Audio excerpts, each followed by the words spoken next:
with the cloud. Recording There you in go. progress. Okay. Well, so you had a few good things. Got it. So this is what I do when I'm reading. This is this month's book, The Confidence Gap here. I don't know if you guys can see this. Yep. So what I typically do is when I'm reading the book, I try to write down everything and anything that really stands out to me. The feeling of confidence. There was a couple points he made on here that were really important to me. I try to really suggest things that make a lot of sense, or like 5 reasons people lack confidence, like these specific things I try to derive out of the book instead of just highlighting them like you would do if you had a paperback. Every chapter is labeled, so if there's a specific chapter I wanted to come back to, I can see what was really important to me in that specific chapter.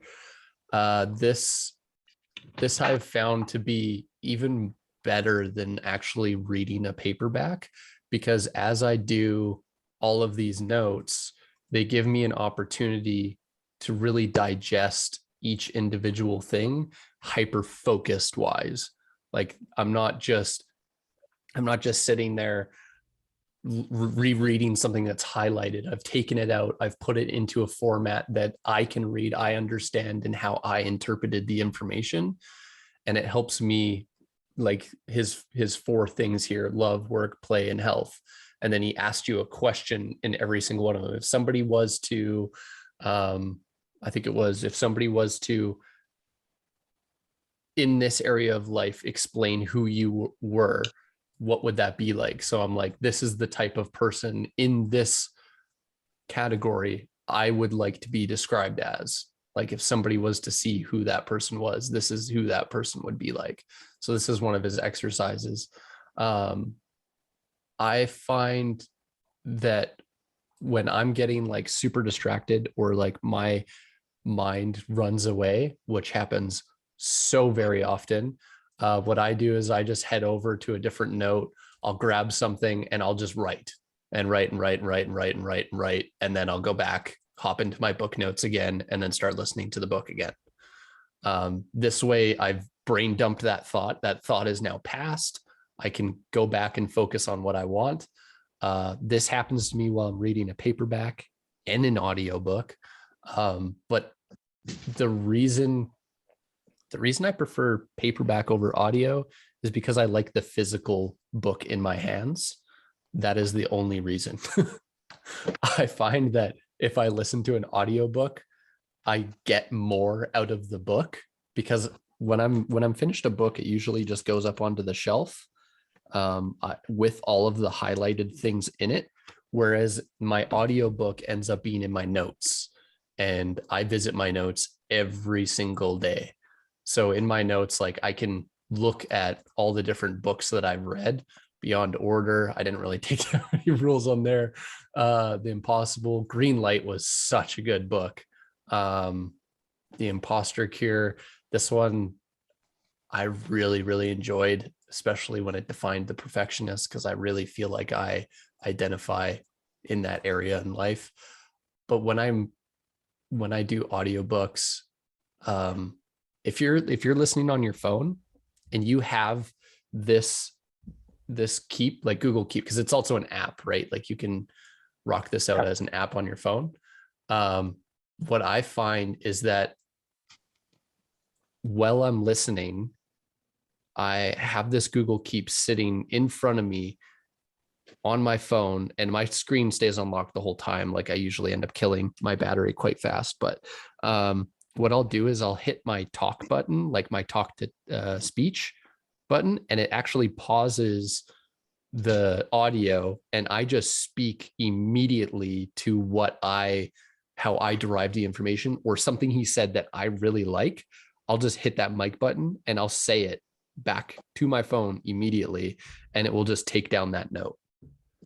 So instead of like sitting there and highlighting it and getting out the highlighter and highlighting, or with a ruler or whatever, like I'm just like immediately paused, talking to my phone, it's typing out immediately. As soon as I hit the mic button again to cancel it, I'm resumed into the book.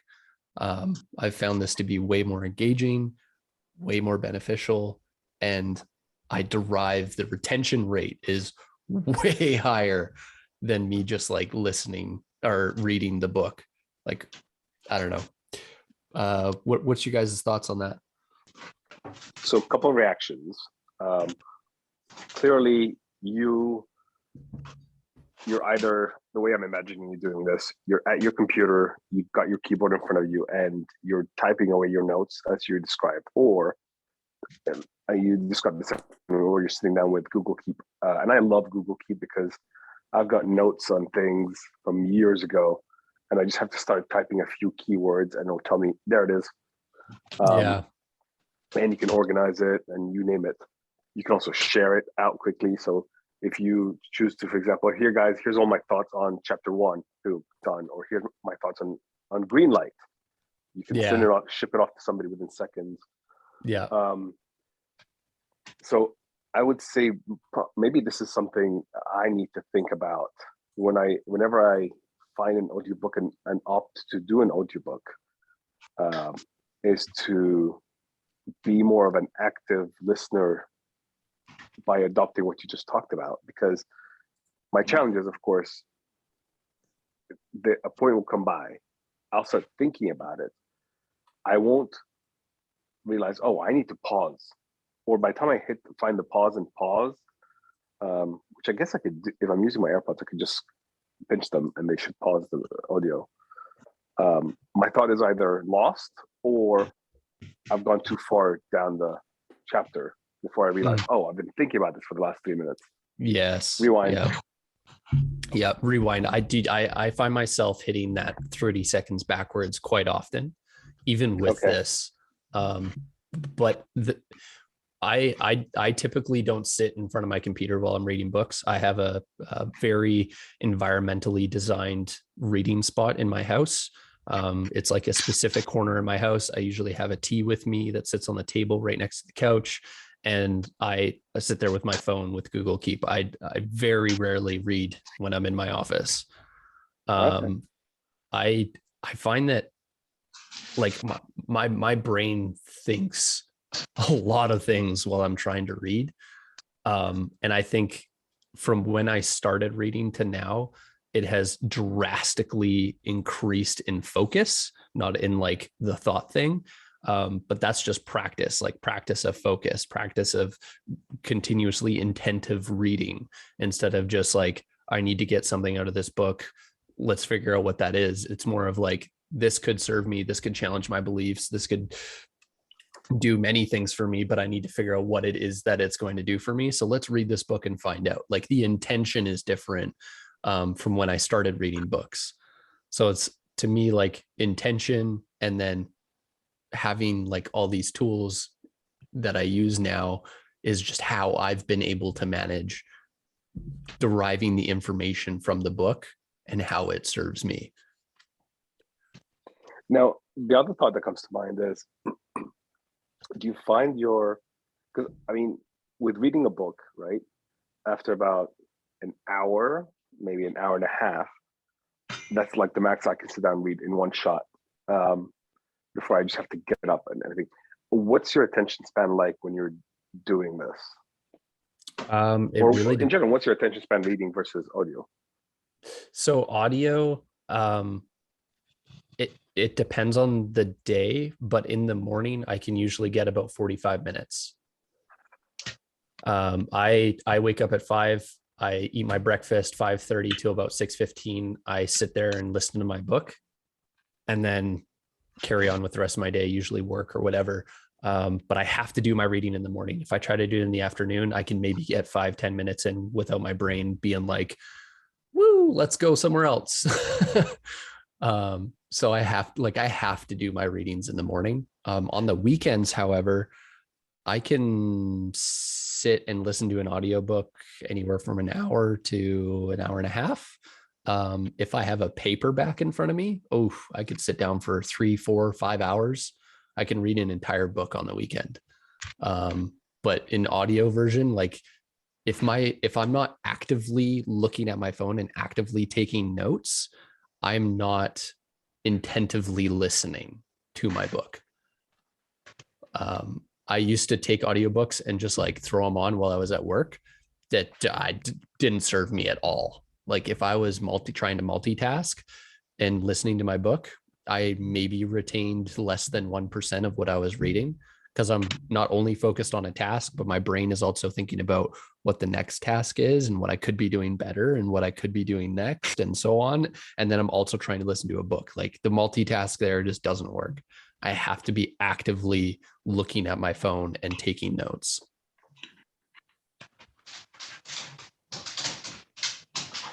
Interesting. I would say it's a similar thing for me. I've usually used audiobooks for on a long drive. Like for example, Greenlight. We're on a 16-hour drive last summer, and my wife and I listened to it together, and we loved that book. I'm glad you liked it too. Oh, it's amazing, and it was narrated by the right guy. By him. Yeah, it was so good. Yeah. Oh, yeah, hey Rick. You've missed all the juicy stuff. Oh, I gotta start again.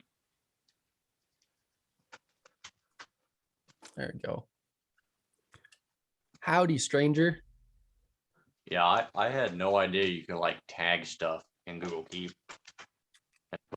Oh yeah, man. There's a lot you don't even need do to tag Google it. Keep. It automatically indexes it for you. Not necessarily. So there's like many ways you can use Google Keep, but the way I think I can do this again. Yeah. So like all of these on the left-hand side are just hashtagged. So like if I go back to my main notes and I just start typing hashtag something, it'll bring up all my tags. And I can just tag this like goals, and then I can just like start typing. And then when I'm done, close this, I can go back down in here into wherever my goals are. Oh, there they are. And that note will be right here. So like you don't have to organize necessarily your main notes. You can just hashtag and then start typing. And that's that's a level of organization that is one level above what I do right now. And I would admit to the fact that I'm lazy with the fact I use Google Keep for, you know what, I know, for example, this couple of days ago, I needed the code to get into the RV storage. And I just typed RV, and it gave me all the different Google Keep notes I have about the RV. RV. And and I put space pin, and immediately, boom, there's my pin. Yeah. Yeah, it's a nice, like I use it for a lot of brain dumps too. But it's nice to see more faces in here, Greg and Rick. That's awesome. How do you do these things, these tabs on the side? The tabs on the side? Yeah. So you just go down here and just edit tabs, and then you can add more and delete more. If you say you want to create one while you're typing, all you got to do is like say, I want to create a hashtag called give me money. You can just create. Oh, cool. And then it'll just automatically populate on the left-hand side here. Can you multi-tag? Yeah, you can multi-tag, give me money. You can hashtag built Lee. You can, and then when you go over here, like it'll be under every single one of those. Oh, nice. Yeah. So you can put one here called passwords, and then you can just hit the passwords, or you can do your search thing, which works really well too, right? So I take one farther, even under my side pins here. Like I have a legend for each one. So if there's like, I can color code my things and find them a lot easier. So I know what colors these are representing, because under here, like I have podcasts, I have quotes, I have topics, I have video ideas, skits, or just simple ideas. So when I'm going through here, I can be like, oh, this was just an idea that I had, randomly. Like this was like the Fatherless Future book that I was like, ooh, that would be a cool book to write. And then I just like randomly started writing chapters 1 through 11. This is what the book would be about. And just, it was a super random thought. I just threw it in there. And I think when this thought came to me, it was when I was actually reading the Courage is Calling. And I just like stopped listening to my book, opened another note, brain dumped, and then went back to reading the book. Yeah. I'm gonna start doing this. This is good. Can you import from like Apple crap? I'm not actually sure. I've never really tried to import anything into Google Keeps. I Copy mean, and paste. yeah, I mean, copy and paste would be a quick way to get her done, but it could be quite extensive. Yeah, so you could use notes and copy and paste into Google. Yeah. Yeah. Because the reason I like Google Keep so much too is like it goes from my phone to my computer. So like if I have a thought while I'm out in the day and I want to expand on it when I get home on my computer, I'm not having to like copy and paste into a different app and into that email and blah, blah, blah, blah, blah. Like I can just put it in my Keep and then it's on my computer as well because it's a web UI, right? The other good thing about Google Keep, guys, is you could share a specific note with somebody and you could co-author into that one. Yeah. My wife yeah, and I so do have that a few with of shopping those. lists. That's literally right here. I just did it today. So this is the girl and I's list. And this is what we refer to weekly. So like our shopping list, and then each recipe that we like to cook every week, we just pick one out of here, and then we go through the kitchen and we just make sure we have those things. And then we go to the grocery store, and whatever we don't have, that's what we get, which works really well because it's like you're never wondering what's at home, what's not at home, what we're eating, what we're not eating. It's very, yeah, we really enjoy that. Colin, so you can categorize by color. Can you search by color? So like if you have a certain topic that is blue, can you just search blue and it'll pull up everything that pertains to that? Yeah. So if you like colors right here, so if you hit your search tab and you just hit colors, it'll just pull up all your red ones. That's pretty nice. And then like, yeah, these are the people I've shared things with. So like if I can click on him, I know these are the ones I've shared with him. Okay. You can look up all your different labels, things, books, anything that's referencing a book. So Yeah, based on our conversations, your whole life is bullet pointed in Google Keep, right? Essentially, yes. Yeah. Because honestly, man, like when they say that you have 20 to 60,000 thoughts a day, I think I'm like just above 60,000 thoughts a day. And I can't handle the amount of input that my brain has every single day. So I try to get it out as much as I can because I get way too overwhelmed. I get downward spiraled into anxiety and depression and all that sort of shit because I have so much shit going on in my head all the time. So like I'm always trying to get it out of me. I don't want it in me anymore. So that's when I'm listening to my audiobook, like I was saying earlier to Michael, there is like when I'm reading, like listening to my audiobook, I'll have a thought, like inspired, like a thought or whatever from me listening to the book. So I just pause it, jump into a different note, write down that thought, like brain dump it out of my head, expand. Like, dude, sometimes I'll write, like even today, literally right before we decided to have this call, I had written this, where are we? Built ideas. I think it was, webinar. There we go. I wrote this literally right before we decided to have this call. And that was just me brain dumping. I think it's just shy of 2,000 words. Because my mind was just like, and I just had this crazy thought. And this actually pertains very well to the book that we're reading. Like it's around motivation, it's around willpower, fear, all that sort of stuff. So it's just like I just brain dumped it out of me. Like I needed to get it out because I just, if I keep it, I either lose it or it haunts me. Like I'm just like, it always, like, it just keeps coming back. It just kept coming back. And I was just like, I need to get it out of my head.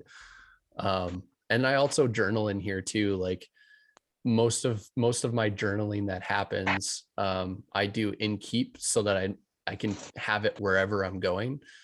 So this is like part 3 now, because I think I've maxed out part 1 and part 2 in Keep, but I try to journal as much as I can, but yeah.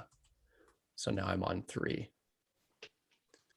Have you found how many words you can have in one note? Yeah, so I just maxed out, which one did I just max? Oh, I maxed out this with, oh, I'm not even gonna be able to copy all of this.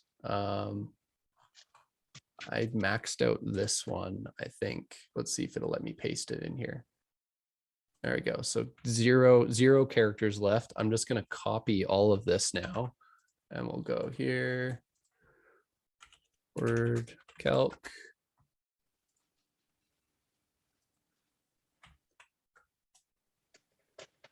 FYI, I found out how to do it. You just install the Keep app on your iPhone, and it's got a share thing. Oh, does it? Sick. Mhm. That's good to hear. Okay, that's you awesome. can have 3,735 words. Yeah, and that's including spaces. Hey, so like if I like in Google Keep, like they count an enter, like this line, as a character. So like I think it's more or less this than it is words, right? Like it's character. So like each one of these is a character, but that's just how I separate like all my different shit while I'm taking notes or whatever, right? So the amazing thing is Ryan says he tries to put 1,000 words per day towards his book. You've got like what, almost close to 4 days worth of right that Ryan tries to get in one in like. So That's awesome. over the last 3 days, I have written 8,000 words. And that's like, and it comes in waves. It's not all the time. Like it comes in waves. Like sometimes I'll have that inspiration in me and it'll just be like few days in a row, I'll be writing a couple thousand words a day. And other days I'm just nothing. Like I got nothing to write down. But with this book, man, I gotta say, this book has like drastically changed my outlook as to how I want to function as a human being. Like the confidence gap has really directed me away from goal-oriented lifestyle to a more values structured lifestyle. And it's like, it's literally like changing. Like I've had to recalibrate like 3 times this week as I've been reading this book, understanding how motivation works, how willpower and discipline are definitions of action, not just a feeling or some sort of potion that you're going to get. Like the book to me has been very altering how I want to live my life, because I have a problem with sustainability and persistence. And persistence is like a new value that I've really tried to like pay attention to. And I think it's going to be the number one value that I try to live by, because I've been living my life in a motivational and goal-oriented life, and it has not been sustainable. It's a huge roller coaster, ups and downs and ups and downs and ups and downs. And after reading this book, like, wow, it's been interesting to say the least.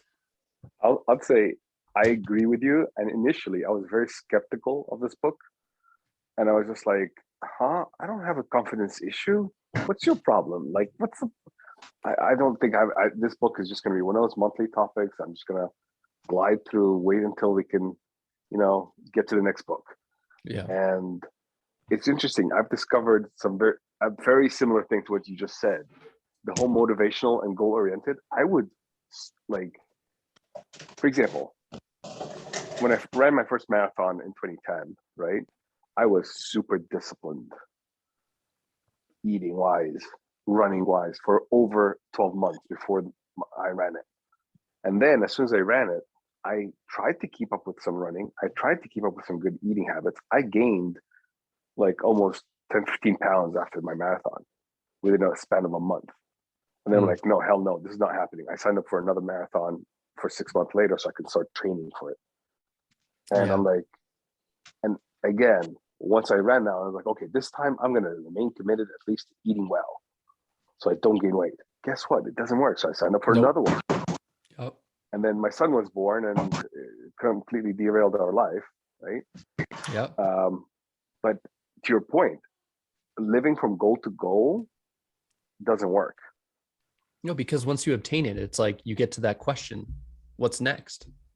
Yeah. You know, and it's so frustrating because like I wanted my laptop that I have now. I wanted like this bag. I wanted my Tacoma, which I ended up getting. And like after I got these things, it was just like, well, what's next? Like I've got it now. Like what am I working towards now? Like, and so you really have to dig deep, and then you end up in like the 6 month, 8 month, year, 2 year, whatever it ends up being, of just trying to figure out what the hell is next. What do you want next? What is the next goal? You're spending all this time wasting on nothing. Like you're just, and so values to me make way more sense. Like way more sense. And it's And I'll just tell you, like, Colin, you're lucky you're discovering it at this age because if anything, it gets harder and harder to hit the next goal because it's almost like a dopamine addiction, right? yes, That you're getting out of those. And each time you need a higher dose. Well, guess what? A higher dose implies a bigger goal, more expensive, more time required. And after some time, you just like, oh, to be able to do this, I need like 4 years to hit the next goal. Yeah. And you will lose motivation with that. Absolutely you will. Yeah. I look at it on two factors. That one for sure. And then the other one is responsibility. Right now in my position in life, like the responsibility I have is very small compared to when I own a house and have a family. And then I, really want to expand on my relationships with my wife and my hobbies and my children and so on and so on. And like those responsibilities start to stack up. And then it's like the goals that I want to achieve only have this much time in my life. So it's like the responsibilities I have right now are so minimal. So anything that I really want to do right now should be setting myself up for success in the future. Like the investment, everything I make mentally, physically, emotionally, every investment I make now is for the future. And if I don't spend the time now on it, it's like, I know I won't have time for it in the future. Yeah. So we'll recap for the latecomers, as we pretty much covered everything we and needed by the way, to this is in all the recorded, beginning. so Yeah, I think people should listen to this for some of the insights that we have. for sure. Yeah. I'll quickly recap for the guys though, for them, because I know they joined a little late after we discussed a few things. Just briefly, Google Keeps, obviously huge resource, as you're reading, really digesting what you're reading, taking down the notes or like a specific portion of am I still sharing my screen? I am. So like very specific portions of the chapters that you like so that you can reference later, actively, intentively listening, setting up a space where you can, if it's only 15 minutes, whatever it is. But if you can derive the really important things like 5 reasons people lack confidence, and then writing out those things, if it's not word for word, it's your understanding and your view on the 5 reasons people lack confidence. So write those down, kind of idea. I think the other one was, if you do have a thought, get it out. Don't just ponder on it. Pause, open up another note, brain dump that thought, and then get back to your listening instead of just festering on it, and losing track of where you are. Double tasking doesn't work. I think that was about it. Hey, Michael? Yeah. So I want to say one more thing, which was key to me, because I've always used audiobooks while on the move, driving, particularly on long drives. Colin, what Colin does is he sits down. He's got a corner. He listens to the audiobook with Google Keep open in front of him full time, and when needed, right? You want to describe to him how you take your notes? Yeah. So how I take my notes is while I'm listening to my book, like I literally leave Google Keep right in front of me on my phone, and I'm just staring at my phone. And as soon as there's something that he says that really resonates with me, that really like impacts me, or I think is very important, I want to reference later, I'll hit my talk to speech or like speech to text button. And it pauses the audiobook and lets me say exactly what he said or my take on what he said immediately, so I can get that out of me. And then as soon as I cancel that, it resumes the audiobook. So I don't have to like hit pause or like go into a different app, hit pause, and then go back into the Keep and type out my goal or whatever I'm trying to derive from what he was saying. I can just sit there, hit the talk to text button, say what I need to say, and then go back to listening right away. Makes it very easy, very form. Yeah, I like it. Yeah, I would say that is to me one of the most powerful things, because one of my biggest roadblocks in the past was, okay, I have to go hit the pause button. Now I have to go take my notes. I'm saying, what did you just say again? So I will go listen to it again and then hit back and forth. Whereas with this, being able to instantaneously stop it, take my note, and then unpause it back up again, that's an awesome hack. Yeah. I really I really like I that never one. thought of that. Yeah. And if you have to, like, I just pull down the notifications bar from up top, because there's usually a little player in there. Yeah. And I just hit that 30 seconds back. If there's something he really said that I resonated with me and I want to listen to it again, or I wasn't able to like get it out onto my Keep the way I wanted it to, I'll like hit the rewind button, and then I'll sit there waiting to press that talk to text button, just sitting there waiting on it. And then as soon as he's done saying it, I hit the talk to text and I'll say what he said, or like what I think I needed to derive from it. And do you do the exercises the same way? Like he says, hey, take 30 seconds, do this. Oh yeah, I pause it right away. I usually, like, if he's like, yeah, take 30 seconds and see what your mind's saying, I'll usually just hit the talk to text button and just ramble off whatever the hell I do. It's like sometimes it's super random and like completely off topic, but like I just like get it out because it needs to get out. Like it needs to brain dump, get out of me kind of idea. So I'll just say it, whatever I'm thinking. Sometimes it's something super random and completely unrelated to the book.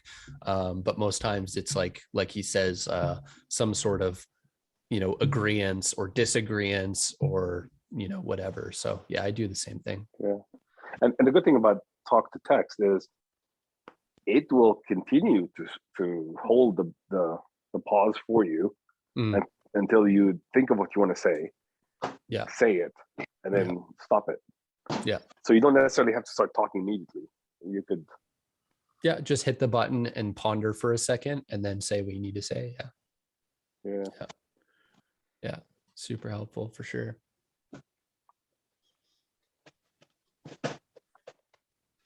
Guys, any questions? I think that's I think I've spilled my beans. I appreciate the time. Sorry, I couldn't catch the whole thing, but I appreciate the recap.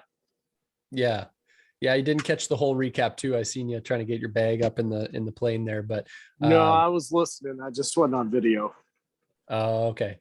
Yeah. So I think Michael's going to throw this as a recording too. So if anybody wants to revisit it, so I'll be good. Speaking of which, 1 second.